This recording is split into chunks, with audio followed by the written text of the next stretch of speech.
আসসালামু আলাইকুম, শুভ দুপুর। সবাই কেমন আছেন? আশা করছি সবাই ভালো আছেন।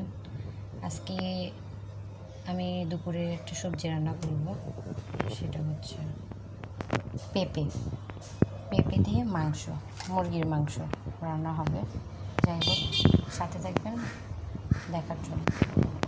আমি এখানে সব রকমের মশলা দিয়ে দিচ্ছি, বাটা মশলাগুলা, গুঁড়াগুলা, সব রকমের মাংস রান্নাতে যা যা লাগে সব দিয়ে দিচ্ছি তেল সহকারে। এখন আমি এটা কষায় নেব, তারপর সব কিছু দিয়ে দেব।